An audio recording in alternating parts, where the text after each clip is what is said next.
ಪ್ರಭು ನಿಮ್ಮೊಡನೆ ಇರಲಿ, ನಿಮ್ಮಾತ್ಮದೊಡನೆಯೂ ಇರಲಿ. ಯೋಹಾನನು ಬರೆದ ಪವಿತ್ರ ಶುಭ ಸಂದೇಶದಿಂದ ವಾಚನ. ಪ್ರಭು ನಿಮಗೆ ಮಹಿಮೆ ಸಲ್ಲಲಿ.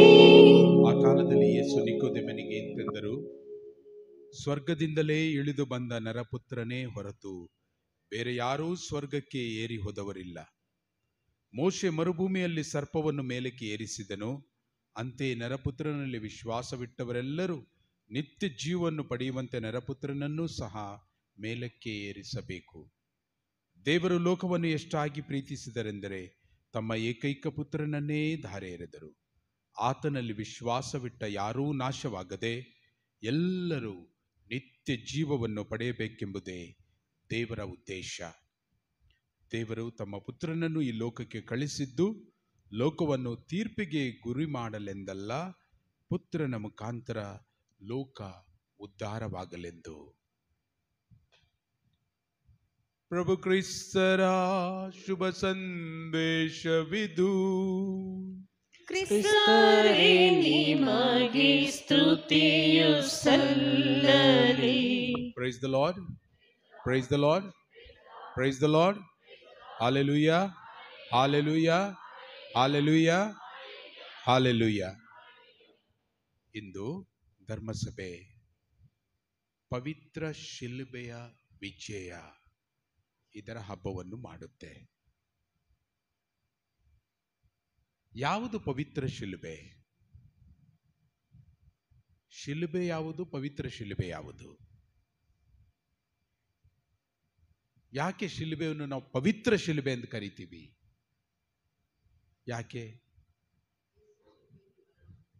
ಯಾಕೆಂದರೆ ಆ ಶಿಲುಬೆ ಮೇಲೆ ಯೇಸು ಸ್ವಾಮಿ ಮರಣ ಹೊಂದಿದ ಸಲುವಾಗಿ ಆ ಶಿಲುಬೆ ಪವಿತ್ರ ಶಿಲುಬೆ ಆಯಿತು. Price the Lord. Praise the lord. ಯಾರಲ್ಲಿ ಯೇಸು ಸ್ವಾಮಿ ನೆಲೆಸಿರ್ತಾರೋ ಅವರು ಶಿಲುಬೆ ಮೇಲೆ ಯೇಸು ನೇತಾಡಿದ್ರು, ಆ ಶಿಲುಬೆ ಪವಿತ್ರವಾಯಿತು. ಯಾರಲ್ಲಿ ಯೇಸು ಸ್ವಾಮಿ ನೆಲೆಸಿರ್ತಾರೋ ಅವರು ಪವಿತ್ರರು. ಪವಿತ್ರರಾಗಿರಲೇಬೇಕು. ಪವಿತ್ರ ಶಿಲುಬೆಯ ವಿಜಯ. ವಿಜಯ ಅಂದ್ರೆ ಏನು? ವಿಕ್ಟರಿ, ವಿಜೇತರಾಗುವುದು, ಜಯ, ಗೆಲ್ಲುವುದು. ಏನನ್ನು ಗೆದ್ದೆವು? ಏನನ್ನು ಗೆದ್ದರು ಯೇಸು ಸ್ವಾಮಿ? ಏನನ್ನು ಗೆದ್ದರು ಯೇಸು ಸ್ವಾಮಿ? ನಾವು ಯಾವುದನ್ನು ಬರಮಾಡಿಕೊಂಡೆವೋ, ಯಾವುದನ್ನು ನಮ್ಮದಾಗಿಸಿಕೊಂಡೆವೋ ಅದನ್ನು ಜಯಿಸಿದರು. ಎಲ್ಲಿ? ಏದೆನ್ ತೋಟದಲ್ಲಿ ನಾವು ರೋಗವನ್ನು, ಸಾವನ್ನು ಬರಮಾಡಿಕೊಂಡೆವು. ನಮ್ಮ ಆದಿ ತಂದೆ ತಾಯಿಗಳ ಮೂಲಕ ಕಣ್ಣೀರು, ರೋಗ, ಸಾವು ಇದನ್ನು ನಾವು ಬರಮಾಡಿಕೊಂಡೆವು. ಹೇಗೆಂದರೆ ದೇವರ ವಿರುದ್ಧವಾಗಿ ನಡೆದು ಇವುಗಳನ್ನು ನಾವು ಬರಮಾಡಿಕೊಂಡೆವು. ದೇವರು ಸಾವನ್ನು ಸೃಷ್ಟಿಸಿಲ್ಲ, ದೇವರು ನೋವನ್ನು ಸೃಷ್ಟಿಸಿಲ್ಲ, ದೇವರು ಕಣ್ಣೀರನ್ನು ಸೃಷ್ಟಿಸಿಲ್ಲ. ಆದರೆ ನಾವು ದೇವರ ವಿರುದ್ಧವಾಗಿ ಹೋಗಿ ಯಾವುದನ್ನು ನಮ್ಮದಾಗಿಸಿಕೊಂಡೆವೋ ಆ ಪಾಪದ ಫಲವಾಗಿ ಅದನ್ನು ಯೇಸು ಸ್ವಾಮಿ ಜಯಿಸಿದರು. Praise the Lord. Praise the Lord. ಹಾಗಾದ್ರೆ ಏನನ್ನು ಜಯಿಸಿದರು ಯೇಸು ಸ್ವಾಮಿ? ನೋವನ್ನು ಜಯಿಸಿದರು, ಸಾವನ್ನು ಜಯಿಸಿದರು, ಕಣ್ಣೀರನ್ನು ಜಯಿಸಿದರು. ಅದಕ್ಕಾಗಿ ಇದು ಪವಿತ್ರ ಶಿಲುಬೆಯ ವಿಜಯದ ಹಬ್ಬ. ನಾನು ನಿಮ್ಮಲ್ಲಿ ಯಾರಿಗಾದರೂ ಈ ಶಿಲುಬೆ ಬಗ್ಗೆ ಒಂದು 2 ನಿಮಿಷ ಮಾತಾಡ್ತೀರಾ ಅಂತ ಕೇಳ್ಕೊಂಡ್ರೆ ಯಾರು ಮಾತಾಡ್ಬೋದು? ಈ ಶಾಲೆಗಳಲ್ಲೆಲ್ಲ ಕಾಂಪಿಟೇಷನ್ ಎಲ್ಲ ಇಡ್ತಾರಲ್ಲ, ಯಾವುದೋ ಒಂದು ಪಿಕ್ ಆ್ಯಂಡ್ ಸ್ಪೀಕ್ ಅಂತೇಳಿ ಒಂದು ಕಾಂಪಿಟೇಷನ್ ಇದೆ. ಪಿಕ್ ಆ್ಯಂಡ್ ಸ್ಪೀಕ್ ಅಂದರೆ ಡಬ್ಬಿಯಲ್ಲಿ ಕೈ ಹಾಕಿ ಅನೇಕ ಚೀಟಿಗಳಿರ್ತವೆ, ನಮ್ಮ ಕೈಗೆ ಯಾವ್ದು ಬರ್ತದೆ ಆ ಟಾಪಿಕ್ ಮೇಲೆ ಮಾತಾಡಬೇಕು. ಇವತ್ತು ನಾನು ನಿಮ್ಗೆ ಏನಾದರೂ ಈ ಪವಿತ್ರ ಶಿಲುಬೆ ಬಗ್ಗೆ ಮಾತನಾಡಿ ಅಂತ ಹೇಳಿ ಒಂದು 2 ನಿಮಿಷ ಏನನ್ನು ಮಾತಾಡ್ತೀರಿ? ಏನ್ ಮಾತಾಡ್ತೀರಿ ಈ ಶಿಲುಬೆ ಬಗ್ಗೆ? ನಾವೆಲ್ಲರೂ ಹುಟ್ಟು ಕ್ರೈಸ್ತರು, ಹೌದಲ್ಲ? ಎಷ್ಟು ದಿವಸಗಳಿಂದ ದೇವರ ವಾಕ್ಯವನ್ನು ಆಲಿಸ್ತಾ ಇದ್ದೀವಿ, ಎಷ್ಟೋ ದಿನಗಳಿಂದ ಆರಾಧನೆಯಲ್ಲಿ ತೊಡಗಿಕೊಂಡಿದ್ದೀವಿ, ಅನೇಕ ಬಲಿಪೂಜೆಗಳಲ್ಲಿ ಭಾಗವಹಿಸ್ತಾ ಇದ್ದೀವಿ, ಅನೇಕ ಪವಿತ್ರ ಶುಕ್ರವಾರಗಳನ್ನು ನಾವು ಆಚರಣೆ ಮಾಡಿದ್ದೀವಿ. ಹಾಗಾದರೆ ಏನನ್ನು ಮಾತಾಡ್ಬೋದು? ಈ ಶಿಲುಬೆಯ ಅನುಭವದ ಬಗ್ಗೆ ಏನನ್ನು ಮಾತನಾಡ್ಬೋದು?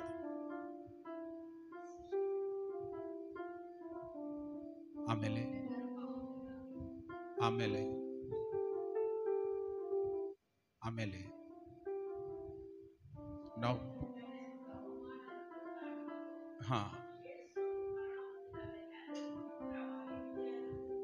ಓಕೆ. ಆಮೇಲೆ ನಾನು ಈ ಪವಿತ್ರ ಶಿಲುಬೆ ಮೇಲೆ 1 ನಿಮಿಷ ಮಾತಾಡ್ರಿ ಅಂತ ಹೇಳಿದ್ರೆ, ಈಗ ಏನು ಸುಂದರವಾದ ವಾಕ್ಯಗಳನ್ನು ಹೇಳಿದ್ದೀನಿ, ಬಹಳ ಉತ್ತಮವಾದದ್ದು. 1 ನಿಮಿಷ ಆಗಿಲ್ಲ, ಇನ್ನು 10 ಸೆಕೆಂಡ್ ಆಯಿತು. ನೀವು ಒಂದು 10 ಸೆಕೆಂಡ್ ಮಾತಾಡಿದರೆ, ನೀವು 10 ಸೆಕೆಂಡ್ ಮಾತಾಡಿದ್ರಿ. 1 ನಿಮಿಷ ಮಾತಾಡಬೇಕು ಅಂತ ಹೇಳಿದೆ. ಯಾಕೆ ಕಷ್ಟ ಆಗುತ್ತೆ ನಮಗೆ? ಹುಟ್ಟು ಕ್ರೈಸ್ತರು, ಶಿಲುಬೆಯನ್ನು ನೋಡಿ ನಾವು ಬೆಳೆದವರು, ಅನೇಕ ಪವಿತ್ರ ಶುಕ್ರವಾರದ ಆಚರಣೆಯನ್ನು ಮಾಡಿದವರು.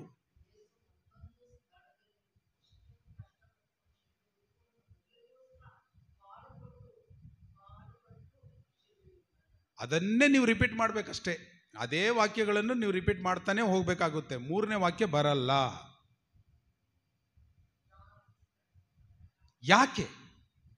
ಯಾಕೆ ನಮಗೆ ಆಯ್ತು, ನಿಮ್ಮ ಸಮಯ ಮುಗೀತು. ಯಾಕೆ ನಮಗೆ ಈ ಪವಿತ್ರ ಶಿಲುಬೆಯ ಬಗ್ಗೆ ನಮ್ಮಲ್ಲಿ ಏನೂ ಹಂಚಿಕೊಳ್ಳುವಂಥದ್ದು ಇಲ್ಲ? ಅದನ್ನೇ ನಾನು ಸಂತ ಅಂತೋಣಿಯವರ ಬಗ್ಗೆ ಮಾತಾಡಿ ಅಂದ್ರೆ ಆಡ್ತೀರಾ? ಮಾತೆ ಮರಿಯಳ ಬಗ್ಗೆ ಮಾತಾಡಂದ್ರೆ ಆಡ್ತೀರಾ? ಅದ್ಭುತಗಳು ಮಾಡಿದ್ದನ್ನು ನೆನ್ಪಿಟ್ಕೊಂಡಿದ್ದೀರಿ, ಹೌದಲ್ಲ? ಹೌದಾ? ಮತ್ತು ಯಾವೆಲ್ಲ ಪುಣ್ಯಕ್ಷೇತ್ರಗಳಿಗೆ ಹೋಗಿದ್ದೀರಿ, ಅದರ ಬಗ್ಗೆ ಅನೇಕ ವಿಚಾರಗಳಿವೆ. ಅಂತೆಯೇ ಪವಿತ್ರ ಶಿಲುಬೆ ಯೇಸು ಸ್ವಾಮಿ ಅಂತ ಹೇಳುವಾಗ ಪ್ರಿಯರೇ, ಕೇವಲ ನಾವು ಬೈಬಲಲ್ಲಿ ಬರೆದದ್ದು ಮಾತ್ರ ನಾನು ನೀವು ಹೇಳಿ ಅಂತ ಹೇಳ್ತಾ ಇಲ್ಲ. ಆದರೆ ಈ ಪವಿತ್ರ ಶಿಲುಬೆಯ ಫಲವಾಗಿ ನಮ್ಮ ಅನುಭವ ಏನಿದೆ, ನಮ್ಮ ಅನುಭವ ಏನು? ಇದು ನಮ್ಮ ವಿಜಯದ ಸಂಕೇತ ಅಂತ ಹೇಳುವಾಗ, ನಮ್ಮ ರಕ್ಷಣೆಯ ಸಂಕೇತ ಅಂತ ಹೇಳುವಾಗ, ಪ್ರಭು ಯೇಸು ಕ್ರಿಸ್ತರು ಈ ಶಿಲುಬೆ ಮೇಲೆ ಮಡಿದು ತಮ್ಮ ಪ್ರಾಣವನ್ನು ನೀಡಿ ನಮ್ಮನ್ನು ನಮ್ಮ ಮಕ್ಕಳನ್ನಾಗಿ ಮಾಡಿಸಿಕೊಂಡರು. ಅಂದಮೇಲೆ ಈ ಶಿಲುಬೆ ನಮ್ಮ ರಕ್ಷಣೆಯ ಸಂಕೇತ. ಶಿಲುಬೆ ಒಂದು ಇಡುವಂತ ಒಂದು ವಸ್ತು ಅಲ್ಲ, ಒಳಗೆ ಅಡಗಿಸಿಡುವಂತ ವಸ್ತು ಅಲ್ಲ. ಶಿಲುಬೆ ಎಲ್ಲಿರ್ತದೆ? ಎಲ್ಲಕ್ಕಿಂತ ಮೇಲೆ ಸಾರ್ವಜನಿಕವಾಗಿ ಎಲ್ಲರಿಗೆ ಕಾಣುವಂಥ ಸ್ಥಳಗಳಲ್ಲಿ ನಾವು ಶಿಲುಬೆಯನ್ನು ಇಡ್ತೀವಿ. ಯಾಕೆ ನಾವು ಸಾರ್ವಜನಿಕ ಸ್ಥಳಗಳಲ್ಲಿ ಈ ಶಿಲುಬೆಯನ್ನು ಇಡ್ತೀವಿ? ಯಾಕೆ ಸಾರ್ವಜನಿಕ ಸ್ಥಳಗಳಲ್ಲಿ ಇಡ್ತೀವಿ? ಚರ್ಚ್ಗಳ ಮೇಲೆ, ಎಲ್ಲಕ್ಕಿಂತ ಮೇಲೆ, ಎಲ್ಲೇ ನೋಡಿ ಮನೆಯಲ್ಲಿ ಎಲ್ಲರಿಗೆ ಕಾಣುವಂತೆ ಶಿಲುಬೆಯನ್ನು ಇಡ್ತೀವಿ. ಯಾಕಂತ ಹೇಳಿದ್ರೆ, ಇದು ಪ್ರಪಂಚಕ್ಕೆ ಒಂದು ಸಾಕ್ಷಿಯಾಗಿ ನಿಂತಿದೆ. ನಾನು ನಂಬಿದ ರಕ್ಷಕ ಈ ಶಿಲುಬೆಯ ಮೂಲಕ ನನ್ನ ರಕ್ಷಕನಾದ. ಇದು ಒಂದು ಸಾರ್ವಜನಿಕವಾದ ಸಂದೇಶವನ್ನು ಇಡೀ ಜಗತ್ತಿಗೆ ಸಾರುತ್ತೆ. ನಾವು ನಂಬಿದ ರಕ್ಷಕನ ಇದು ರಕ್ಷಣೆ, ನಮ್ಮೆಲ್ಲರ ರಕ್ಷಣೆಯ ಚಿಹ್ನೆ. ಅಂತೆ ನಾವೆಲ್ಲರೂ ಶಿಲುಬೆಯ ಆ ವಿಜಯವನ್ನು ಆಚರಣೆ ಮಾಡ್ತಿರುವ ನಾವು ಆ ಶಿಲುಬೆಯಂತೆ ನಮ್ಮ ಜೀವಿತದಲ್ಲೂ ಒಂದು ಸಾರ್ವಜನಿಕವಾದ ಸಂದೇಶವಿದೆ. ಏನಂತ ಹೇಳಿದ್ರೆ, ನಾನು ಯಾರು ಮಾತ್ರ ಅಲ್ಲ, ನಾನು ಯಾರಿಗೆ ಸಂಬಂಧಪಟ್ಟವನು. ಅಂದು ಯೇಸು ಸ್ವಾಮಿ ಶಿಲುಬೆ ಮೇಲೆ ನೇತಾಡುವಾಗ ಏನೆಲ್ಲ ನಡೀತು ಅಲ್ಲಿ ಕಲ್ವಾರಿ ಬೆಟ್ಟದ ಮೇಲೆ ಏನೆಲ್ಲ ನಡೀತು? ಬಹಳ ವಿಚಾರಗಳು ನಡೀತು. ಯೇಸು ಸ್ವಾಮಿ ಶಿಲುಬೆಯಿಂದ ನುಡಿದ ವಾಕ್ಯಗಳು, ಯೇಸು ಸ್ವಾಮಿ ಆ ಕಳ್ಳನಿಗೆ ಸ್ವರ್ಗವನ್ನು ಪಡೆಯುವಂತಹ ಕೊಟ್ಟ ಭಾಗ್ಯ, ಮರಿಯಳಿಗೆ ಈಗೋ ನಿನ್ನ ಮಗ, ಯೋಹಾನನಿಗೆ ಈಗೋ ನಿನ್ನ ತಾಯಿ ಅಂತ ಹೇಳಿದಂಥದ್ದು, ಮತ್ತು ಎಲ್ಲರನ್ನು ಕ್ಷಮಿಸಿದಂಥದ್ದು ನಡೆದದ್ದು ಕಲ್ವಾರಿ ಬೆಟ್ಟದ ಮೇಲೆ. ಹಾಗಾಗಿ ಪ್ರಿಯರೇ, ಇವತ್ತು ಈ ಶಿಲುಬೆ ವಿಜಯದ ಸಂಕೇತ ನಮ್ಮ ವಿಜಯ. ಇದು ನಮ್ಮ ವಿಜಯ. ಯಾಕೆಂತ ಹೇಳಿದರೆ, ಸಾವನ್ನು ನೋವನ್ನು ಗೆದ್ದ, ಮರಣವನ್ನು ಗೆದ್ದ ಪ್ರಭು ಯೇಸು ಕ್ರಿಸ್ತರು ನಮ್ಮಲ್ಲಿದ್ದಾರೆ. ಅಂದು ಗೆತ್ಸೆಮನೆ ತೋಪಿನಲ್ಲಿ ಪ್ರಭು ಯೇಸು ಕ್ರಿಸ್ತರು ಪ್ರಾರ್ಥನೆ ಮಾಡುವಾಗ, ಪಿತನೇ, ಸಾಧ್ಯವಾದರೆ ಈ ಕಷ್ಟದ ಕೊಡವನ್ನು ನನ್ನಿಂದ ದೂರ ಮಾಡು ಎಂದು ಪ್ರಾರ್ಥಿಸಿದರು. ಆ ಕಷ್ಟದ ಕೊಡ ದೂರ ಮಾಡಲಾಯ್ತಾ? ಇಲ್ಲ. ಯಾವುದನ್ನು ದೂರ ಮಾಡು ಸಾಧ್ಯವಾದರೆ ನಿನ್ನ ಇಚ್ಛೆ ಅಂತೇಳಿ ಬೇಡಿಕೊಂಡ್ರು, ಅದನ್ನೇ ಕೊಡಲಾಯಿತು. ಆದರೆ ಆ ಶಿಲುಬೆಯನ್ನು ಹೊತ್ತು ಸಾಗುವಂತಹ ಧೈರ್ಯವನ್ನು, ಶಕ್ತಿಯನ್ನು ತಂದೆ ದೇವರು ಪ್ರಭು ಯೇಸು ಕ್ರಿಸ್ತರಿಗೆ ನೀಡಿದರು. ನಮ್ಮಲ್ಲಿ ಬರುವಂತಹ ಎಲ್ಲ ಕಷ್ಟ ದುಃಖಗಳು, ಎಲ್ಲ ನೋವುಗಳು, ಅಕಾಲಿಕ ಮರಣಗಳು, ಗುಣಪಡಿಸಲಾಗದಂಥ ರೋಗಗಳು, ಎಲ್ಲವುಗಳು ನಾವು ಶಿಲುಬೆಯತ್ತ ನೋಡಿ ಅವರ ಶಕ್ತಿಗಾಗಿ ನಾವು ಪ್ರಾರ್ಥಿಸುವಾಗ ಅವುಗಳನ್ನೂ ಹೊತ್ತು ಸಾಗುವಂಥ ಧೈರ್ಯವನ್ನು ದೇವರು ನಮಗೆ ಒದಗಿಸ್ತಾರೆ. ಹಾಗಾಗಿ ನಾವು ಕಷ್ಟದಲ್ಲೂ, ದುಃಖದಲ್ಲೂ, ನೋವಿನಲ್ಲೂ, ನಲಿವಿನಲ್ಲಿ ಶಿಲುಬೆಯತ್ತ ನೋಡಿ ಸಾಗುವಂಥ ಮಕ್ಕಳಾಗುವಂತೆ ದೇವರು ನಮ್ಮೆಲ್ಲರನ್ನು ಆಶೀರ್ವದಿಸಲಿ.